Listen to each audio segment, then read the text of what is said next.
Hi, ನಾನು Ashwini, weight loss coach. So usually ತುಂಬ ಜನ ವೆಯ್ಟ್ ಲಾಸ್ ಮಾಡಬೇಕಂತ ಟ್ರೈ ಮಾಡ್ತಿರ್ತೀವಿ ಅಲ್ವಾ. ಸೊ ಆ ವೆಯ್ಟ್ ಲಾಸ್ ಮಾಡೋ ಜರ್ನಿಯಲ್ಲಿ ವೆಯ್ಟ್ ಲಾಸ್ ಮಾಡಬೇಕಂತ ಅಂದ್ಕೊಂಡಾಗ ನಮಗೆ ಸಪೋರ್ಟ್ ಅನ್ನೋದಕ್ಕಿಂತ ಡಿಸ್ಟ್ರಾಕ್ಷನ್ಸ್ ಜಾಸ್ತಿ. ಸೊ ವೆಯ್ಟ್ ಲಾಸ್ ಸ್ಟಾರ್ಟ್ ಮಾಡಿದ್ದೀವಿ ಅಂದಾಗಲೇ ಸುತ್ತಮುತ್ತ ಇರೋರಿಗೆ ಪ್ರೀತಿ ಜಾಸ್ತಿ ಆಗುತ್ತೆ. ಸೊ ಬೇರೆ ಬೇರೆ ಕಮೆಂಟ್ಗಳು ಜಾಸ್ತಿ ಆಗುತ್ತೆ. ಸೊ ಸಪೋರ್ಟಿವ್ ಕಮೆಂಟಿಗಿಂತ ಡಿಸ್ಟ್ರಾಕ್ಷನ್ ಕಮೆಂಟ್ಸ್ ಜಾಸ್ತಿ ಆಗುತ್ತೆ. ಫಾರ್ ಎಕ್ಸಾಂಪಲ್, ಈಗ ಮನೇಲಿರೋರು ಏನು ಹೇಳ್ತಾರೆ, ಸೊ ಇವತ್ತು ಒಂದಿನ ವೆಯ್ಟ್ ಲಾಸ್ ಮಾಡೋದೇನು ಬೇಡ, ಇವತ್ತೊಂದಿನ ಚೆನ್ನಾಗಿ ತಿನ್ಬಿಡು, ನಾವಿದ್ದೀವಲ್ವ, ಸೊ ನಾಳೆಯಿಂದ ವೆಯ್ಟ್ ಲಾಸ್ ಮಾಡು. ಸೊ ಹಿಂಗೆ ಬೇಕು ಅಂತ ಅಂದರೆ ವೆರೈಟಿ ತಿಂಡಿಗಳನ್ನ ತಂದು ತಿನ್ನೋದು.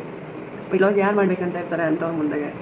ಸೊ ಮತ್ತು ಇನ್ನೊಂದೇನು, ತುಂಬ ಜನ ಲೇಡೀಸ್ಗೆ ಎಲ್ಲರೂ ಕಾಮನಾಗಿ ಹೇಳೋಂಥ ವಿಷಯ ಏನಂದರೆ, ಸೊ ಮದುವೆ ಆಯಿತು, ಮಗು ಆಯಿತು, ಇನ್ಯಾಕೆ ವೆಯ್ಟ್ ಲಾಸ್, ಯಾರು ನಿಮ್ಮನ್ನ ನೋಡಬೇಕು, ಸೊ ಹಿಂಗೇನೆ. ಸೊ ಈಗ ಬೇಕಾ ವೆಯ್ಟ್ ಲಾಸ್? ಸೊ ಡಿಸಪಾಯಿಂಟ್ಮೆಂಟ್ ಮಾಡೋಂಥ ಮಾತುಗಳೇ ಜಾಸ್ತಿ ಆಡೋದು. ಸೊ ಇನ್ನೂ ಎಷ್ಟೋ ಜನ ಹೆಂಗೆ ಅಂದರೆ ಏನು ಸುಮ್ಮನೆ ಅದು ಇದು ಯಾಕೆ, ನಾರ್ಮಲಾಗಿ ಹೆಂಗಿದೀವೋ ಹಂಗಿರಿ, ಸೊ ನೀನು ಹಿಂಗೆ ಸಕ್ಕದಾಗಿದೆಯಾ, ಈ ಥರ ಕಮೆಂಟ್ಗಳು.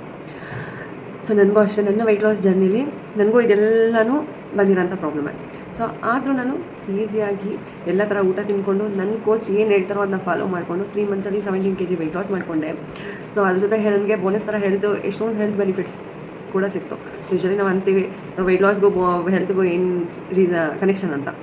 ಸೊ ಎಷ್ಟೋ ಜನಕ್ಕೆ ಗೊತ್ತಿಲ್ಲದಿರೋ ವಿಷಯ ಏನು ಅಂದರೆ, ಸೊ ನಮ್ಮ 1 kg ವೆಯ್ಟನ್ನು ನಮ್ಮ ಹೆಲ್ತ್ ಮೇಲೆ ಎಫೆಕ್ಟ್ ಆಗ್ತಿರುತ್ತೆ.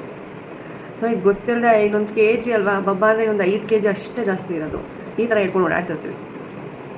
ಸೊ ನಿಮಗೆ ಏನಾದರೂ ನಿಮ್ಮದು ಪರ್ಫೆಕ್ಟ್ ವೆಯ್ಟ್ ಎಷ್ಟಿರಬೇಕು, ನಿಮ್ಮ ಹೈಟಿಗೆ ಎಷ್ಟು ವೆಯ್ಟ್ ಇರಬೇಕು ಅಂತ ತಿಳ್ಕೊಳಕ್ಕೆ ಇಂಟ್ರೆಸ್ಟ್ ಇದ್ದರೆ, ಸೊ ನನಗೆ ಕಮೆಂಟ್ ಮಾಡಿ ವೆಯ್ಟ್ ಅಂತ, ಓಕೆನಾ. ಸೊ ನಾನು ನಿಮ್ಗೆ ಹೇಳ್ತೀನಿ ನಿಮ್ಮ ಹೈಟಿಗೆ ನೀವು ಎಷ್ಟು ವೆಯ್ಟ್ ಇರಬೇಕಂತ.